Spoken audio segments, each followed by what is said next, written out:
지난 7월 22일 송모 작가로 조영남 사건의 무명 작가로 이름이 나 있는 작가, 본명이 송기창입니다. 송기창 작가를 인터뷰해서 오늘 여러분들 아트원TV에 소개하고자 합니다. 지난 6월 25일 조영남 대작 사기 사건은 대법원에서 무죄가 확정되었죠. 심상치 않은 판결이라고 모두 미술계는 껴우뚱거립니다. 아니, 열을 받아 있습니다. 조 씨 사건은 2011년 9월부터 2015년 1월까지 화가 송기창 씨가 그린 그림에 가벼운 덧칠을 하여 조 씨가 사인으로 마무리한 21점 중에 17점을 팔아 1억 5,300만 원에 매매된 그 혐의로 2012년 6월 불기소됐었는데 1심에서는 사기죄가 해당된다고 인정해서 징역 10월에 집행유예 2년을 선고한 바 있습니다. 당연한 결과라고 우리 미술계는 환영한 바 있죠. 그러나 재판은 다시 항소심으로 가서 2018년 8월 무죄 선고를 번복해서 선고했습니다. 즉 고등법원에서는 화투를 소재로 한 작품, 미술 작품은 조 씨의 고유한 아이디어라고 인정했고, 아이디어를 실제로 작품화하기 위해서 기술 보조, 송기창 작가에게 맡겼던 것이라고 항변했고, 이에 덧붙여 보조자들 작품 판매 시 반드시 고지할 중요한 정보가 아니라며 무죄를 선고했습니다. 대법원도 결국 같은 거였죠. 이 말을 좀 더 풀어서 얘기한다면, 화투를 그리는 것은 고유 아이디어라고 우리가 볼 수 있습니까? 무식하면 용감한 거 아닙니까? 내가 허수아비를 그리든 장미를 그리든 누가 그리든 원조든 그게 아무 상관이 없지요. 그게 아이디어다. 이건 좀 보기 어려운 얘기죠. 또 기술 보조, 기술 보전, 뒤에 인터뷰에 나오지만 기술 보조가 아니라 본인은 협업이라고 합니다. 협업. 기술 보조라는 건 뭐 그야말로 아주 보조, 요즘 흔히 말하는 일본말로 시다, 이런 정도잖아요. 그러나 송기창 작가는 화가입니다. 어떤 면에서 이 조 씨보다 훨씬 레벨이 높은 화가입니다. 근데 높은 화가를 무슨 조수로 씁니까? 말이 되질 않죠. 뒤에 보시면 이해가 갑니다. 그리고 이거를 고지할 의미가 없다. 물론 저도 만약에 누구를 시켜서 뭐 백칠을 하고 뭐 물감도 가지고 심부름 했다고 합시다. 그러면 그거 고지할 의미는 없죠. 그 말은 맞죠. 그러나 이 사람은 그걸 숨겼다는 얘기죠. 데미안 허스트나 미켈란젤로 같은 사람은 다 오픈해서 다 공장 돌리고 모두가 다 함께 하는 걸 보여줬다는 것이죠. 그러면 그런 의무는 없다 하더라도 내가 작품을 만들었을 때 이건 누구누구하고 협업한 거야 라고 공지를 하든지, 아니면 협업이 아니고 조수를 썼을 때 그 조수를 자연스럽게 뭐 작업실에 가봤더니 조수들 있고 그러면 뭐 그러니 하겠죠. 그러나 1심에서의 얘기는 그런 얘기 아니죠. 아무런 정보도 없이, 저도 없었으니까 여러분들도 없을 테고, 없이 본인이 다 그렸다라고 인터뷰 방송에서도 다 했거든요. 그랬다가 모자라는 부분은 사건이 터지니까 내가 실력이 모자라는 거는 보조자한테 맡겼다. 그럼 실력이 모자라서 보조자를 맡기는 건 그건 조수가 아니라 협업이죠. 우리가 말은 분명히 해야 됩니다. 자기보다 높은 사람한테 보조를 시킨다? 그 있을 수 있을까요? 내가 스승이면 제자한테 보조하는 건 그건 보조죠. 근데 스승이 제자한테 가서 보조합니까? 실력차로 얘기할 때 얘기하는 겁니다. 자, 이건 본인들이 얘기한 얘기 중에서 나온 얘기를 곁들여 설명한 겁니다. 그래서 일반적으로 예술가들이 괴짜다, 정신병자다, 우울증 환자다 이렇게 얘기를 하는 것은 무슨 얘기입니까? 개성이 뚜렷하고 그림을 그리거나 예술하는 사람은 밥을 굶어도 하는 겁니다. 그게 진정한 예술가입니다. 그런데 보조를 시켜서 내가 예술 작품을 만들고 아이디어만 가지고 한다 그러면 그거를 예술 작품이라고 할 수 있겠느냐 하는 얘기입니다. 혼은 안 들어갔다 하더라도 그걸 남들 다 손으로 깠다 입으로 깠다 해서 했던 걸 현대미술이라는 포장하에 기록해서는 안 된다는 게 요즘 미술계의 얘기입니다. 이런 그 사건이 있기 전에는 아트페어에 우리 조 씨가 많이 초대도 됐어요. 흥행을 위해서 조 씨의 작품을 인정했다라기보다는 마음속에서 흐르는 건 그림도 잘 팔리니까 마진도 많고 뭐 흥행이 되니까, 이런 차원에서 유명 아트페어에서 너도 나도 초대를 했었어요. 요즘은 좀 시들하고 다른 작가들도 연예인들도 조영남 씨 사건 이후로는 그렇게 언론에 떠들거나 이러질 않더라고요. 그게 정상 아닙니까? 그래서 그렇게 초대한 그 아트페어 책임자들도 함께 공감하고 사죄해야 되지 않을까 싶습니다. 대법원에서 무죄 판결을 받은 후에 그 신동아의 홍중식 기자라는 분이 아주 날카로운 질문을 했네요. 소감 한마디 해달라고 그랬더니 지금 뭐라고 해야 될지 모르겠다. 바로 떠오르는 말이 없다. 왜 바라던 판결이고 무죄였는데 이렇게 대답이 시원찮았는지 뭐 양심이 어디가 좀 질렸는지는 모르겠습니다만은 계속 물어보니까 이렇게 답을 했습니다. 본인은 조 씨는 죄를 지었다는 생각은 단 한 번도 해본 적이 없다. 너무 기가 막힌 일 아닙니까? 죄를 져봤다고 생각한 게 없다. 이게. 관행도 당연히 관행이고 조수도 당연히 조수다. 이런 논리 아닙니까? 그러면 또 한두 더 떴어요. 곧 현대미술에 관한 책이 출판된다고 합니다. 우리 평론가들 다 어디 갔는지 모르겠고 교수들 다 어디 갔는지 모르겠고 현대미술에 대한 아주 권위자가 우리 조 씨가 아닌가 싶은 생각도 드네요. 이런 판결이 우리가 무식하면 용감하다고 법원에서도 어차피 악법도 법이라고 지키긴 해야 되겠지만 이번에 나온 판결에 대해서는 많은 문제점을 가지고 있다고 생각됩니다. 다시 뒤에서 논하겠습니다. 이어서 물어보길 역사적 의의가 있느냐고 물어보니까 법원이 작업시 조수를 쓰고 안 쓰는 것은 고지할 의미는 없다고 판단했다. 세계적인 판례가 없다. 이건 뭐 크게 상식적인 얘기입니다. 데미안 허스트가 뭐 공장 돌리는데 이거 뭐 신고하고 뭐 어디다가 합니까? 자연스럽게 다 자기 작업하는 과정을 보여주니까 작가들, 소비자들이 다 알고 이거 여러 사람 판화처럼 찍어내든 뭐 하든 다 보여줬으니까 내가 알고 사는 거죠. 모르고 사는 거니까 그거는 경우가 좀 달랐죠. 그래서 사기죄가 성립이 됐던 건데 잣대를 어디에 돌리냐에 따라서 이렇게 너무나 다른 판결이 나온 거죠. 앞으로 조 씨에게 향후 조수를 쓰겠느냐라는 질문을 했을 때 미술계 조수는 미켈란젤로 시대부터 썼다고 하며 바빠지면 다시 조수를 쓸 수 있다고 했다. 왜 미켈란젤로가 등장합니까? 같은 수준으로 보는 겁니까? 우리가 이렇게 교만해서는 안 되죠. 미켈란젤로가 조수 쓴 거는 본인이 주 작업자이고 옆에서 같이 일하는 보조자, 협업하는 자가 있는 거죠. 그리고 또 정말 또 협업자도 있지만 아예 조수도 있겠죠. 뭐 아예 심부름하는 친구들 있어야 되니까 그 큰 작업을 다 혼자 할 수 없으니까 이렇게 오픈해서 하는 거를 조수를 썼다든 협업을 했던 이건 이해가 되는데 본인은 숨겨서 하고 10만 원씩 주었다든 언론 보도에 하면 적당한 비용을 줬다 하면서 했다는 것은 말이 안 되지 않습니까? 이렇게 저렇게 그리고 또 본인이 그 TV 화면에서도 얘기했지만 작업실을 보여주면서 본인이 그렸고 본인이 역량이 부족한 거는 보조자한테 맡겼다. 이거 시인했지 않습니까? 본인이 부족할 때 맡긴 거예요. 근데 미켈란젤로나 데미안허스트는 보조자를 쓸 때 내가 부족해서 쓰는 거 아니에요. 그만큼 대량으로 뭐 양산을 해내야 된다든가 아니면 큰 작업에서 일정 부분을 맡아서 하지 않으면 안 되는 거. 이거 혼자 다 못하니까. 이래서 조수 쓰는 거지. 내가 부족하니까 뭐 고수 불러다가 쓰고 이런 건 아니죠. 그러니까 그 조수를 만약에 썼다 하더라도 질이 다르다는 겁니다. 우리 그걸, 우리 뭐 관객들은 이제 들으시는 분들은 잘 알겠지만 무지하신 또 무례하신 그 고객이나 이런 분들이 헷갈려서 대법원 판결 무죄니까 그걸 그대로 받아들이거나 이러면 안 된다고 생각됩니다. 대상경이나 이런 거 모자란다. 그러면 기술적인 불러다 해야 되는데 지금은 송 작가가 이 그림을 물론 두 사람이 다 미술 대학을 나오거나 전공한 바는 없어요. 그러나 송 작가도 보니까 국내에서 미술대학을 나온 것 같지 않더라고요. 그러나 외국 가서 공부를 한 거예요. 외국 가서 대학을 갔다기보단 아카데미라는 데서 구경 다 해서 그림을 공부한 거예요. 그 학력이 중요한 건 아니니까. 그러나 이 조 씨보다는 송 작가가 그림 공부를 훨씬 더 많이 한 선배죠. 인생으로서는 형이지만 이 송 작가는 자신 있게 인터뷰를 하면서 앞으로 본인 어떻게 할 거냐 했더니 마침 9월 달에 인사아트 프라자 갤러리에서 개인전도 있다고 합니다. 너무 반가운 얘기고요. 모든 역량을 다 보여주라고 그랬어요. 그걸 끝으로 조 씨에게 무슨 말 해주고 싶냐 형한테 그랬더니 그 형이라는 건 왜 썼냐고 그랬더니 미국에서 있을 때 거기서 같이 공부하고 같이 만난 적이 많답니다.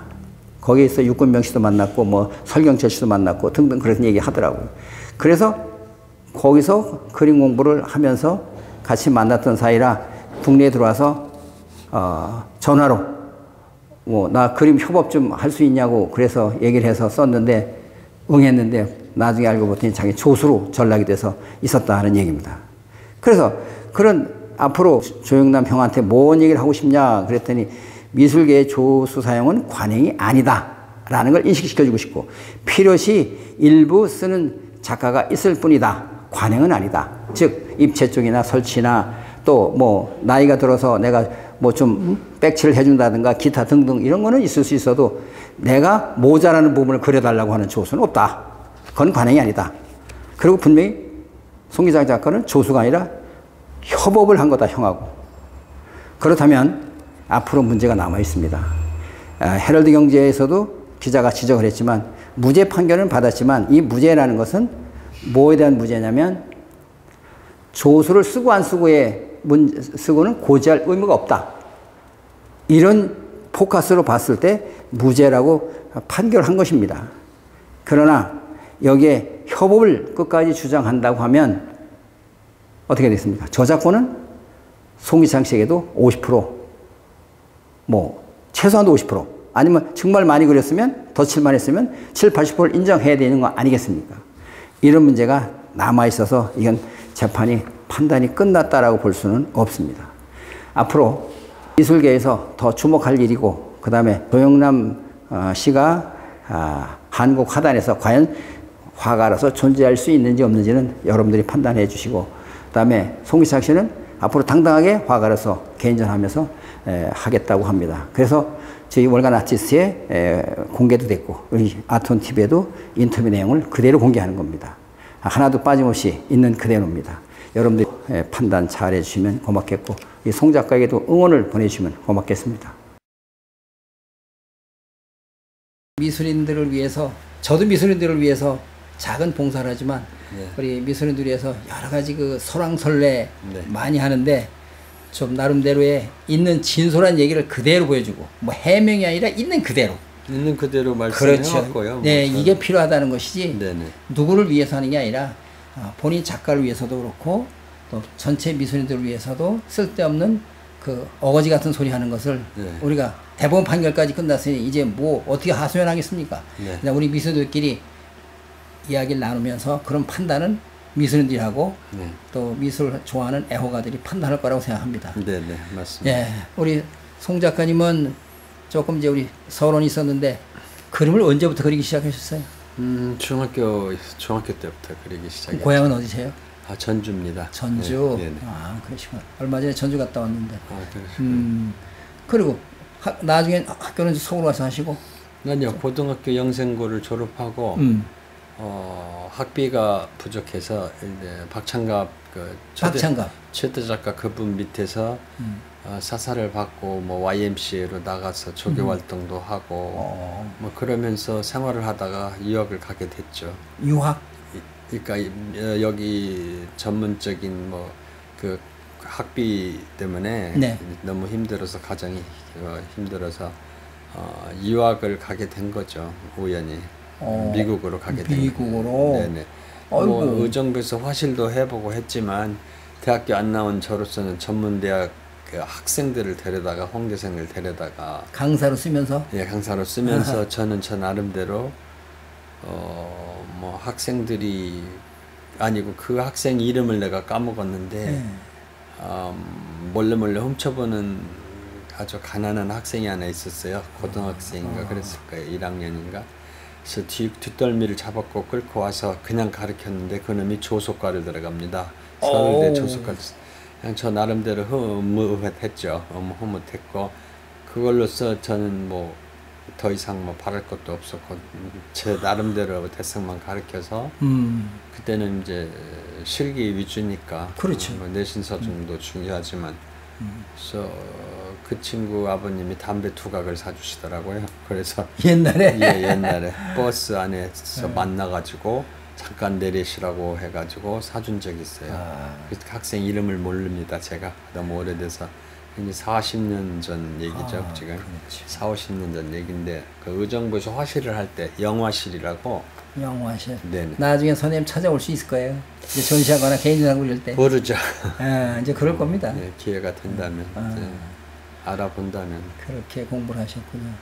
그렇게 해서 보낸 적도 있고, 저는 저 나름대로 끊이지 않는 뭐 하여튼 뭐 아트 쪽으로만 가능하면 뭐 아르바이트는 뭐든 그 컬러와 뭐 그런 색채라든가 그런 거면 발벗고 나서서 일을 하다가 미국 가서 처음에는 힘들어가지고 이제 영어도 안 되고 하니까 이제 한 5년 동안은 이제 그 광고 회사에서 제가 매니저를 한 5년을 합니다. 돈을 벌어서 학비를 만들려고. 그렇죠. 그래서 학교를 가게 됐는데 거기서, 미국에서? 예, 그래서 박방영이라고 친구가 하나 있어요. 파주에 있죠. 육군병이도 제 동기고요. 같이 셋이서. 그래요? 예, 뭐 하여튼 우리 시대 때에는 뭐 전체를 뭐 기전이 선배님도 계시지만 그분이 지금 뭐 모구의 회장님인가 뭐 그러신 것 같고 전화 왔었는데 뭐 상을 다 휩쓸고 다녔죠. 그때 당시 단체상으로 해서. 근데 그런 친구들인데 육군병이도 그렇고 박영희가 그 학교에 제가 모니터 그러니까 반장으로 있는데 뒷모습이 닮아서 보니 박방영이었고요. 그래서 그 드로잉 그러니까 살아있는 드로잉도 그렇고 공부를 더 하러 유학을 와서 제 학교에서 만났죠. 제가 다니고 있는 학교에. 미국에서? 예. 그래서 그 학교가 좀 아시는 분 다 알아요. 아트 스튜던스 리그 오브 뉴욕이라고. 아트? 스튜던스 오브 리그. 아트 스튜던스 오브 리그. 뉴욕인데 거기에 뭐 잭슨 폴록이니 조지아 키프니 공부하는 모든 그 대가들이 거기를 거쳐갑니다. 유럽 작가들이 다 거쳐가고 그러면서 이제 전문적인 아주 전문적인 거를 파트별로 해서 가르치는 학교예요. 그러니까 전문가 양성소라고 해요. 아카데미 같은 건가요? 아카데미 정식 대학인가요? 정식은 아니지만 아카데미 같은 거 정식은 아니지만 어떤 디플로마 그러니까 그것이 아니고 서티피케이트 정도 오케이. 수료했다는 수료 정도. 하지만 뭐 대학 못지않죠. 예. 오히려 대학원 나온 애가 왔으니 뭐 박영희도 대학원을 졸업하고 홍대 대학원도 졸업하고 와서 공부를 할 정도 그런 좀 유명한 학교였으니까요. 그래서 거기서 함께 공부하다가 그 친구는 가고 나는 계속 있었죠, 미국에. 한 몇 년 있었어요? 저는 한 27년 있었어요. 27년? 예. 그럼 몇 살 때 가서 몇 살 했던 거? 그러니까 저 1980 그러니까 88년인가 올림픽 끝나고 네네. 바로 갔으니까요. 그래서 그러니까 지금 한 40년 가까이 됐지 않습니까? 지금 그때가 27년이고 그렇죠. 와서 한 7, 8년 됐고. 그렇죠. 예. 뭐 그렇게 하면서 5년 동안 학비를 모았고 학교를 다니기 시작했고 거기에서 나와서 또 첼시아에 있는 필라데스 갤러리 멤버를 들어가는데도 이제 그 조성모 씨나 중앙대 졸업하신 조성모 씨나 뭐 우리 저 한국 작가들이 몇 분 있었어요. 최인자 씨도 있었고 뭐 등등. 근데 그분들이 소개를 해서 설경철 씨라고 뭐 알죠? 예, 그분이 부산, 그분이 네, 설경철 소개를 해서 이제 작품을 내고 한 80여 명의 멤버들이 수거를 손을 들어서 거기서 합격을 하면 거긴 제 본인 아니고 슬라이드 석장에 뭐 작품 석점에 거기서 그냥 무난하게 패스를 해서 같이 멤버가 됐죠. 필라데스 갤러리 멤버가. 그 작품 활동을 계속 해왔어요. 그렇게 하다가 갑자기 어머니가 좀 이독하시는 바람에 제가 오게 됐죠. 예, 귀국이라기는 뭐하고 잠깐 오려고 했지 뭐 거기서 열심히 작품 활동 인정받고 있는데 뭐 미국 한국까지 와서 어렵다는 거 들었는데 굳이 여기서 작품을 생각은 하지도 않았죠. 그러면 그렇게 인맥관계도 뭐 박방영, 설경철 씨 뭐 다 이렇게 현재 작업들 많이 하시는 분들이잖아요. 네네네 그렇습니다. 근데 이제 그렇게 미국에서 27년 있고 이제 어머니 때문에 잠깐 오셨다가 아예 눌러 앉으신 거네. 귀국하려고 귀국하려고 했던 건 아니고 그러니까, 어머니 임종은 받습니다만 그러니까 아유 사건이 사건인지라 아는 지인 형이 그 모양 그 꼴이니 제가 어떡합니까? 아는 지인 형이라는 건? 그러니까는 굉장히 친했던 형인데 조영남 씨가요. 그 언제부터 하셨어요? 미국에서 만난 거죠. 백남주 선생님하고 같이 미국에서 이제 만나셨구나. 좀 어시스트 할 때 미국에서 그럼 조영남 씨도 공부를 했나요? 공부라기보다는 그냥 노래했나요? 노래하고 뭐 그런 걸로 해서 그림 거기서는? 싣고 와서 전시하고 그랬죠. 뭐 그림 미국에서 전시할 때 그림을 싣고 와서 싣고 오죠. 저한테 프레임도 맡기기도 하고. 한국에서 그림을 그려가지고? 아니요, 그냥 막바로 그려요. 막바로. 미국에 와서 막바로 그려서? 뭐 게스트룸에서도 그리고 잠 안 자고 그리기도 하고. 뭐 그런 태극기나 그런 열정은 있네. 열정이 있습니다. 열정은 있어요. 제가 그걸 노래하는 열정보다 또 그런 열정도 있네요. 취미라기보다는 일단 처음에는 취미 생활을 알았는데 열심히 하더라고요. 하려고 하는데 시간이 없어요. 이분이 시간이 없고. 그 양반도 특이한 양반이에요. 뭐 서울대 성악과 나와가지고 뭐 나온 것도 아니고 하다 중간에 빠져서 뭐 저 미션 스쿨로 미국에 갔다가 오시고 그랬죠. 만약에 좀 특이한 사람. 알고 있어요. 특별히 특이한 예술인이니까 특이한 사람이에요. 노래는 잘 하시잖아요. 잘하죠. 시원시원하죠. 그림 쪽에서는 인정을 못 받고 있지만. 전에 노래 너무 좋았는데 요즘은 좀 안 듣습니다. 안 듣습니다. 사람들이 안 듣죠. 실망해가지고. 그래서 난 좀 더 솔직했으면 좋겠는데. 그러면 조영남 씨도 그렇게도 알고 그러면 한국에 와서 나는 신문에 터졌을 때 그때 뭐 대작을 했더니 얼마 대작이라는 자체도 이해를 못했고요. 페이를 주고 뭐 그림을 뭐 자기가 아이디어 갖고 했느냐가 지상에 이제 막 떠들고 그랬잖아요. 네, 맞아요. 근데 그걸 왜 그렇게 시작이 됐어요? 시작은 그때 저 SBS 나가서 내가 말씀을 전부 다 말씀을 드렸죠. 아니 근데 저는 뭐 그거보다도 이제 최초의 시작은 이제 조영남 씨하고 미국서 알게 된 밥 먹자고 해서 와가지고 학생 작품이 있어서 누가 그랬느냐 뭐 계속 저번에도 얘기했지만 그 얘기했다가 네가 그려볼래 해서 시작이 된 거죠. 뭐 어떤 딜을 맺은 것도 아니고 그냥. 근데 우리 이제 언론 우리 일반들이 알기로는 그 뭐 신문이 뭐 다 100% 맞는 건 아니지만 뭐 언론이 가지고 놀았죠. 그래서 뭐 대작을 해주고 뭐 얼마 페이를 받고 뭐 이렇게 해서 아이디어는 자기 거다 이렇게 해서 뭐 관행이다 뭐 이런 식으로 이제 흘러갔었는데 뭐 거기에 대해서 뭐 여러 가지 의견이 다를 텐데. 관행이라고 하기에는 너무 미소한 작품들이고요. 일단은 제가 생각하기에.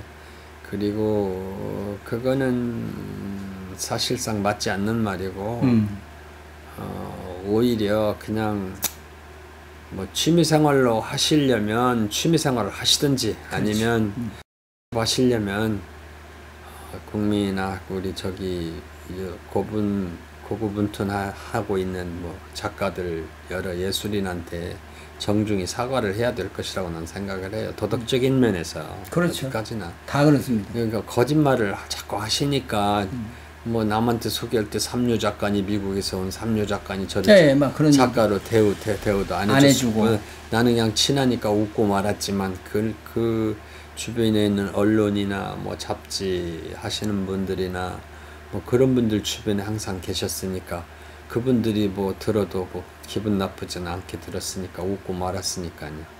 하지만 내가 그분 조수로 들어간 건 아니에요. 그때가 뭐 강원도에 계셨어요? 제가 도망을 갔었죠. 그래서 뭐 어디 도만 그리려고. 강원도 뭐 어디라고 뭐 속초. 속초 뭐 그런 얘기야. 거기서 도시를 문화인의 장소를 만들어 보자고 그것도 갔는데 힘들어 가지고 그분 곁에서 떠났고 제가 페이도 그렇고 뭐 생활 유지가 안 되니까 제가 그런 상황에서 그 사건이 터진 거죠. 그러니까 좀 미국서 와서 이렇게 뭐 귀국을 정시로 한 거 아닌데 어떻게 보면 이제 앉다 보니까 좀 어렵다 보니까 이제 돕고 서로 그러다 보니까 뭐 이렇게 좀 주고받은 사례가 지금 있어요. 트럼프가 완전히 마감 차단시켜 놨잖아요. 이제 이민법을. 그래서 제가 프로세스 하던 영주권이 캔슬이 됐어요. 들어갈 수도 없네. 들어갈 수도 없고 뭐 관광비자로 들어갈 수는 있지만 주이시 변호사가 들어오기만 하면 다시 할 수 있으니까 와라. 아티스트 비자도 되고 뭐 아티스트는 문이 항상 열려 있으니까 그 얘기를 했었거든요. 미국에서 좋은 인연으로 만나서 결국 뭐 조금 어려우식하는 네, 어려운 상황에서 이렇게 좀 뭐 이렇게 도움을 청한 것이 아니 전화를 하면 저는 인간적으로 전화를 해서 2심 재판 무죄 받았을 때도 수고했다고 말 한마디 하려고 전화했는데 딸만 통화했고 파티한다고 그래서 통화도 못했는데 다음 뭐 어디 조선 뭐 어디인가 나와가지고 같이 협업 동업 뭐 같이 그림 그리자는 둥 그 이상한 발상을 하시는지 이해를 못 하겠고요.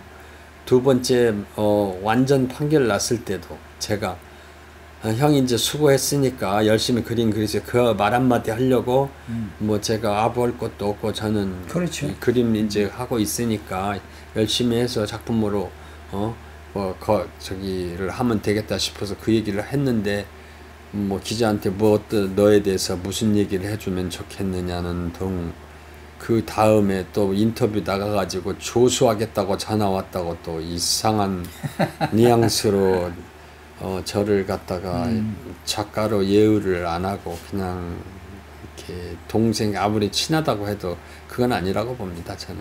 근데 이제 우리 일반인들이 네네. 미술인들은 뭐 이래저래 다 속이 훤히 들여다 보이고 예를 들어서 조영남 씨가 그 자기 얼굴들 뭐 쭉 있어요. 그 자기를 거쳐간 여인들이라고 그래가지고 네네. 쭉 있는 거 있어요. 그래서 언젠가 그 방송에서 보니까 나는 그런 그 디테일한 그림을 못 그린다. 네. 그래서 우리 누구한테 맡겨서 작업을 했다. 이런 얘기는 시인하더라고요. 네네. 그래서 그것까지 나 이해가 가. 근데 내 아이디어로 했으니까 내 작품이다. 그래서 뭐 대작이 아니다. 뭐 이런 식의 논법. 그러니까 우리는 보면 무슨 저 조각이나 스텝 있고 뭐 돌 나르고 이런 건 몰라도 이게 무슨 그렇죠. 그래서 조그만 회화하는데 무슨 스텝이 필요하고 내가 작업을 하는 건데 무슨 뭐 힘든 일도 아니고 네, 힘든 일도 아니고 무슨 뭐 못 가는 일도 아닌데 시간 없어서 없기 때문에 쓴 건데 그게 어떻게 조수가 되고 어떻게 그 관행이 조수라고 되냐 이거죠. 조수가 또 관행이다. 네. 이렇게 자꾸 말을 하다 보니까 미술인들이 분노를 일으킨 거죠. 맞습니다. 예. 그래서 처음에는 이제 사기다 이럴 때는 1심엔 유죄였잖아요. 네. 유죄일 때는 그게 맞다. 대작한 게 맞다. 대작해서 자기 사인해서 내보냈다. 네. 이래서 유죄가 된 거 아니겠습니까? 예. 그걸 인정을 뭐, 해서.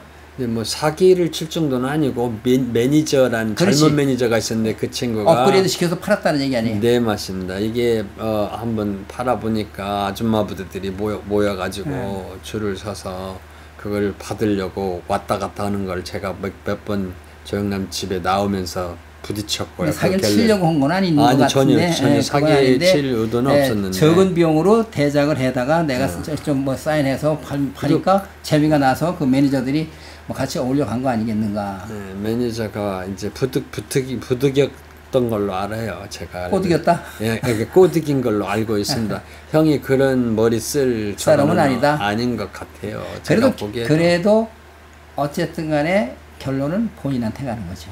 그렇죠. 모든 내가 누리했는데 결론 내가 결정졌으면 내가 책임져야 될 일이지. 그러니까 꼬드겨도 내가 책임질 일이니까 그거는 이제 우리 동기는 그랬다 하더라도 그렇게밖에 안 돼. 그래서 형한테 얘기를 해서 그 설득이 안 되면 형을 다시는 보지 않을 거고 이제 저는 쉽지 않을 것이 설득이 대법원 판결까지 나서 관행이라는 걸 가지고 밀어붙여서 저는 사기 혐의 그거에서 벗어난 걸로만 알고 있는데 이제 선생님은 그렇게 자꾸 말씀을 하시는데 사기도 물론 벗어났죠. 그렇게 따지면 그거로 인해서 사기를 벗어났겠지만 근데 남을 뭐 사기치기 위해서 여러 장을 그려가지고 뭐 그런 거는 아니다는 그런 판결이 나왔기 때문에 도덕적인 면에서 어떤 작가들한테 그 많은 실망과 모든 거를 아주 잔인하게 밟아버렸잖아요. 그렇죠. 관행이라는 그 말 한마디로. 그래서 그 말을 하나쯤은 다시 되돌릴 수 있지 않을까 나는 그런 생각을 들었어요. 쉽지 않을 것 같습니다. 미술인들이 제 주변에 있는 많은 사람들이 그렇게 말한 거를 전 본인이잖아요. 네, 특히 신자람 씨 같은 경우도 그 고소하고 같이 옛날에 했던 어제도 물어보니까 그 관행이라는 건 일부 사람이 그럴 수는 있는데 그걸 네. 모든 미술인들을 싸잡아서 하니까 그럼 신자람 씨 자기도 조수 써서 뭐 그러니까 이렇게 하는 그거는 고쳐야 된다. 그거는 고쳐야 된다고. 그러니까 네. 그걸 사과하고 일부 그런 사람이 있다. 네. 그래서 나도 뭐 그렇게 했다. 그렇게 되면 이해가 되는데 모든 사람을 싸잡아서 그러면 안 되는 그렇게 거죠. 예. 하니까 예. 형이 그걸 망발한 사과해라. 거죠. 예, 그걸 사과하라는데 미술인들은 그렇게 하면 넌 너고 난 나니까 이렇게 작업하고 가면 되는데 네네. 그걸 안 한다는 거죠. 근데 이 법관들도 문제가 있는 게 네. 사기는 의도적으로 안 했으니까 그렇게 간다지만 그쪽으로 모르잖아요. 그렇지 모르니까. 예도 모르고. 그냥 미술에 대한 그 전문 지식이 없으니까 법관들도 물론 배워서 했겠지만 거기에 또 뭐 거기에 전문적인 동조하는 뭐 평가들. 저 평론가들이 한두 명이 끼고 하다 보니까 진중권이나 진중권 씨나 이런 사람들이 보니까 뭐 이게 진짜로 미술계는 다 이게 관행으로 그렇게 흘러갔죠. 네. 그러니까 사기는 묻어버린 거지. 묻혀져 버렸는데 이건 그림 그리는 사람들은 다 압니다. 예, 아니죠. 예. 네, 아닌 건 다 압니다. 예, 알고 있죠. 그래서 오늘 이제 이 방송을 통해서도 미술인들이 많은 보는 우리 뭐 작은 유튜브 방송이지만 미술인들은 그래도 몇천 명씩 보고 이런 사람들이니까 아 그래 이건 분명히 아닌 건 아니다. 뭐 요즘 법이 뭐 쓴소리 한번 하면 요즘 뭐 이렇게 법이 얼마 전에 누구라고 하면 괜히 또 정치적인 거 얘기하니까 안 되는데 뭐 법도 정치적으로 판단하는 경우가 요즘 많다는 얘기가 한간에 많지만 네. 이것도 이렇게 판단해서는 안 되는 일이죠. 맞습니다. 그러니까 분노하는 거죠. 네. 다들 분노하고 저도 네. 분노하고 있는데 네. 지금. 그럼 아니 본인이 같이 작업을 한 뭐 이렇게 형 동생 하는 분도 분노를 하는데 그 옆에서 주위에서 보면 그림이라는 게 그렇잖아요. 그렇죠. 내가 잘 그리든 못 그리든 간에 내 내 나름대로 자존심이고 나의 저건데 그러면 영혼인데 영혼이 혼이잖아요. 네. 열심히 그래서 혼을 넣어서 그게 뭐 A+가 되든 A가 됐든 C가 됐든 간에 평은 차후의 일이고 네네. 그렇게 해야 그 작품을 인정을 받게 되는 건데 이거는 그냥 껍데기 주워다가 이렇게 뭐 포장해서 액자 끼워서 이렇게 하는 거는 양심불량이지. 네. 예? 양심불량이고 관행이라는 말 자체도 양심불량이고. 네. 그걸 다 알아요. 미술인들이. 근데 알죠. 예, 한번 터뜨려서 얘기를 시원하게 해주셔야 아 그래 맞다. 우리가 다 일일이 만나서 뭐 얘기할 시간이 없으니까. 네네. 예, 그래서 내가 오늘 찾아온 이유가 나도 억울한데 본인은 얼마나 억울할까라는 생각이 들고 뭐 10만 원 가지고 뭐 대작을 했느니 어쩌니 그런 아주 존심을 짓밟는 뭐 이런 거 예. 아주 뭐 그래도 그것도 전에 그 뉴스를 보면 주변에서 막 본인은 그래도 되게 착하신가 봐. 주변에서 막 그래서 그랬다면요. 주변에서 신문지상에 볼 때. 예. 본인은 아무 소리 안 했는데 주변에서 야 이건 너무하지 않냐 이건 저 인간이 네네. 이래 갖고 되겠냐 이래서 발단이 됐다 그건 맞습니까? 네 맞습니다. 예, 그러니까 주변 사람들이 이건 아니지 않냐 예. 대우를 하든지 이것도 아니고 저것도 아니고 그래요. 이런 것이 다 우리가 미술인들이 증명을 했어야 돼. 그 SBS에서 이게 촬영해가지고 뭐 이렇게 많이 잘렸다는데 꼭 하고 싶은 얘기 뭐 어떤 게 있나요?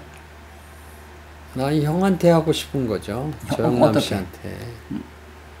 좀 진실되게 거짓으로 가식으로 그렇게 모든 사람들을 그렇게 대하시지 말고 진실되게 작가가 되고 싶으면 작가다운 인성과 그 다음에 더 나아가서 모든 예술인이 인정받는 그런 작가가 돼야지 뒤에서 욕이나 먹고 거짓이고 뭐 국민 양아치니 그런 말을 들으면서 작가가 하고 싶을까요? 저라면 저는 그렇게 못할 것 같아요. 그러니까 저는 차라리 형이 좀 자각을 하셔가지고 그냥 작가로 정말 있고 싶으시면 그렇죠. 화수로 하고 싶으시면 정정당당하게 나와서 내가 그때는 말을 실수한 것 같소 하면서 모든 그런 건 아니다. 예, 그런 건 아니고 내가 말을 하다 보니 그렇게 됐으니 용서를 빈다고 정중하게 그냥 사과를 하면 미술인들한테 같은 미술인으로서 우리가 대우를 해줄 건데 왜 뒤에 가서 뭐 평생을 언뜻 들었습니다만 평생을 자기가 지고 가야 할 운명적인 뭐 데스티니를 얘기하고 있는데 용서를 빌어야 된다고 그게 무슨 말인지 난 이해를 못 하겠습니다. 누가 용서를 빌려?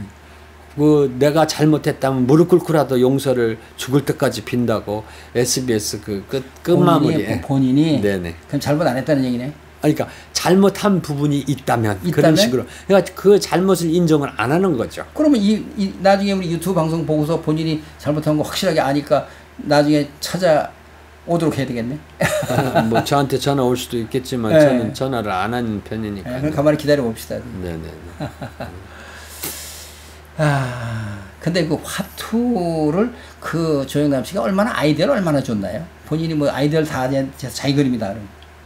뭐 처음 시작은 있는 거 화토 붙여 있는 거진 뭐 붙인 거가 주로였고 그 다음에 대충 스케치해서 그린 것들이 좀 있었고 제가 볼 때 처음 본인이 스케치한 거. 예, 스케치를 이제 하다 만 것도 많고 많았는데 이제 그거를 이제 그림을 그리다 보니 그게 이제 모양이 좀 약간 느낌이 어설프. 네, 느낌이 달라지니 이제 매니저가 나섰고 뭐 주변 사람들이 나서서 판매가 되니까 그것도 이제 다수로 여러 개를 뽑아낸 거 아닙니까? 정리가 돼야 되고 좀. 예, 나는 선물하는 줄만 알았다고 제가 분명히 얘기를 했는데 그 선물도 아니고 그리고 있는 주변 사람들이 보고서 네가 그린 그림이 누가 뭐 이렇게 샀느니 뭐 하느니 너는 바보냐 뭐 그런 말 할 때 들을 때 나는 뭐 아주 굉장히 속이 상했죠.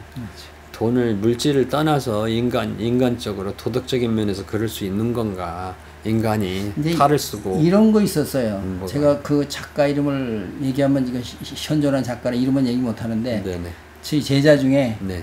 이렇게 입체를 만드는 친구가 있었어요. 네네. 근데 그 친구가 그 아이디어를 그걸 그대로 상품을 사서 처음에는 상품을 사서 그걸 가지고 어디다 내니까 반응이 좋아서 그걸 자기 아트로 만든 거예요. 그리고 그 다음에 이제 그 재밌으니까 자기는 못 만드니까 이거 좀 만들어줘. 사람 시켜서. 처음 최초에 산 사람한테 이거 좀 만들어줘.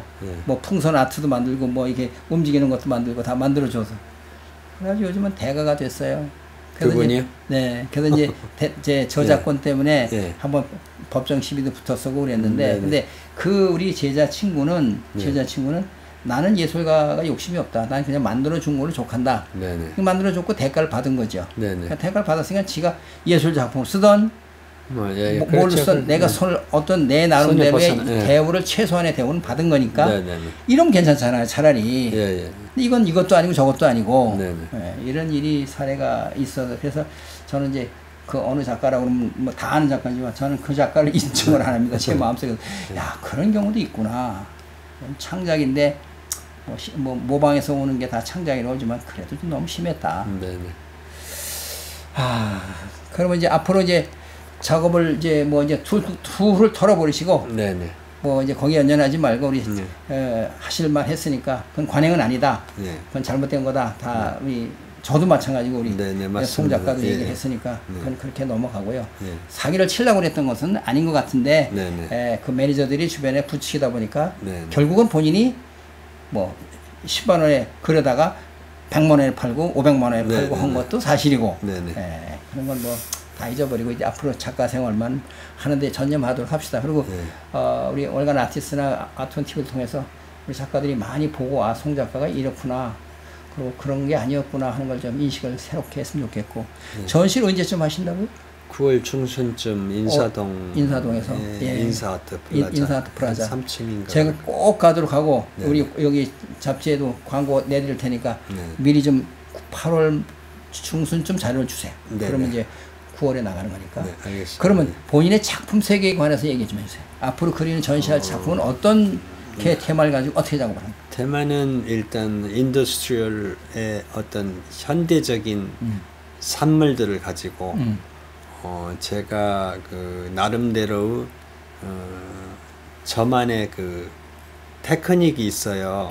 그거는 제가 이제 광고를 회사를 하면서 매니저를 하면서 플렉시빌리티한 그러니까 영어를 써서 죄송한데 그러니까는 유연성이라고 할까요? 유연성을 가지고서 어떤 모티브 그러니까 형체 그 삼각 육각 입방체를 만들었을 때 그게 단단해 보이면서도 어떤 부드러움, 인간이 겉모양과 속모양이 다르듯이 어떤 그 내면적인 게 밖으로 나타나지 않지만 유연하게 보이는 그런 거로 해서 제가 이 고무 작품을 지금 선택을 했거든요. 고무 작품? 예, 이게 고무입니다. 이게 고무예요. 아, 여기 있는 게? 예, 고무.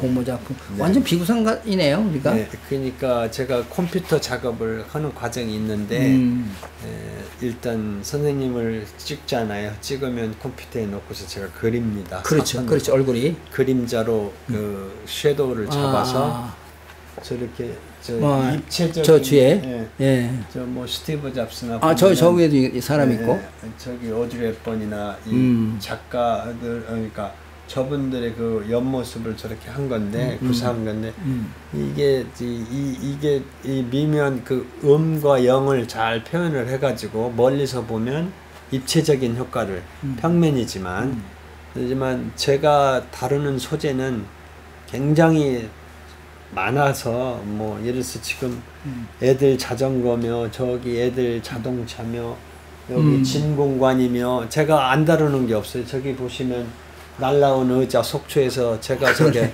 디파인이라고 정의라고 지었는데요. 정의로움이 없어졌어요, 한국에. 저는 어떤 정의로움. 저 메시지를 좀 주고 싶어요. 그래서 저기 의자 뒷면입니다. 맞아요. 뽑아서 눈알만 파가지고 배트맨 디파인드라고 BD를 써놓은 겁니다. 배트맨의 정의로움 우리 다 알지 않습니까? 그 많은 애들도 알잖아요. 배트맨. 그래서 심플하면서도 간단하게 제가 저렇게 작업을 해왔고 이런 뭐 밥상이니 뭐 지금 이것도 이제 구상하고 있는 중인데. 근데 이런 작업을 처음부터 한 건 아니잖아요.